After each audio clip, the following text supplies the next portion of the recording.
बार की बात थी, एक शेर था जो जंगल में रहता था। क्या था? शेर था, वो जंगल में रहता था। शेर जंगल का राजा होता है ना।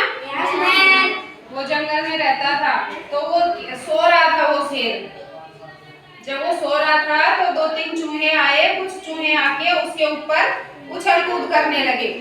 क्या करने लगे? वो उसके ऊपर कूदने लगे। शेर के ऊपर वो चूहे कूदने लगे। तो शेर को गुस्सा आ गया, उसकी नींद खुल गई और उसको बहुत गुस्सा आया उन चूहों पे। तो जैसे ही वो शेर उठा तो चूहे क्या किया, उस चूहों ने भाग गए वो, और भाग के अपने बिल में चले गए। सारे चूहे बिल में बढ़ गए, सारे चूहे। तो शेर ने क्या किया, शेर जैसे उनके पीछे भागा तो उस शेर के एक चूहा हाथ आ गया। बाकी तो सारे बिल में चले गए, एक चूहा हाथ आया। तो वो चूहे को शेर ने पकड़ लिया। चूहा डर गया उस शेर से, और चूहे ने शेर से क्या बोला? क्या कहा चूहे ने शेर से कि हे वनराज, आप मुझे छोड़ दो, मैं किसी दिन आपके काम आऊंगा। उस चूहे ने क्या कहा शेर से कि आप मुझे छोड़ दो, किसी दिन मैं आपके काम आऊंगा। तो शेर जोर से हंसने लगा, हा हा हा हा, जोर से हंसने लगा शेर। फिर शेर ने क्या किया, उस चूहे को छोड़ दिया।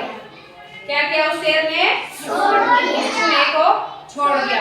फिर एक दिन क्या हुआ, एक शिकारी जंगल में आया। शिकारी किसको बोलते हैं? जो जानवरों को पकड़ता है, फिर उनका शिकार करता है, मारता है उनको, तो उसको शिकारी बोलते हैं। तो एक शिकारी आया जंगल में। उस शिकारी ने क्या किया, जाल बिछाया, और वो शेर जो था उस जाल में फंस गया। क्या किया था शिकारी ने? जाल बिछाया था, और जाल में कौन फंस गया था? शेर फंस गया था जाल में। फिर क्या किया उस शेर ने? वो जोर जोर से चिल्लाने लगा, दहाड़ने लगा जोर जोर से शेर कि बचाओ बचाओ, जोर जोर से ऐसे वो दहाड़ने लगा शेर। तो वो शेर की दहाड़ सुन के कोई नहीं आया। तो वो चूहा जो था, जो चूहे को उसने छोड़ दिया था ना, वो चूहा वो भाग के आया।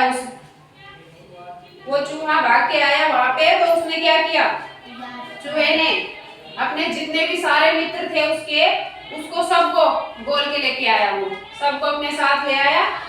तो मित्र किसको कहते हैं? मित्र किसको कहते हैं?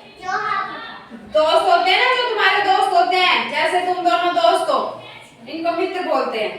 तो वो चूहे के जितने दोस्त थे वो सारे उसके साथ आ गए। और क्या किया उन चूहों ने, वो जो जाल था वो उसको काट दिया, अपने दांतों से उस जाल को काट दिया, और शेर उस जाल से आजाद हो गया। तो कहानी समझ में आई? क्या समझ में आया कि छोटे को कभी भी कम नहीं समझना चाहिए, छोटा भी काम आ सकता है हमारे। तो चूहा छोटा था ना, तो वो चूहा शेर के काम आया ना। तो छोटे को कभी कमजोर नहीं समझना चाहिए, वो छोटा भी हमारे काम आ सकता है। समझ में आई कहानी सभी को? अच्छी लगी? क्लैपिंग करो।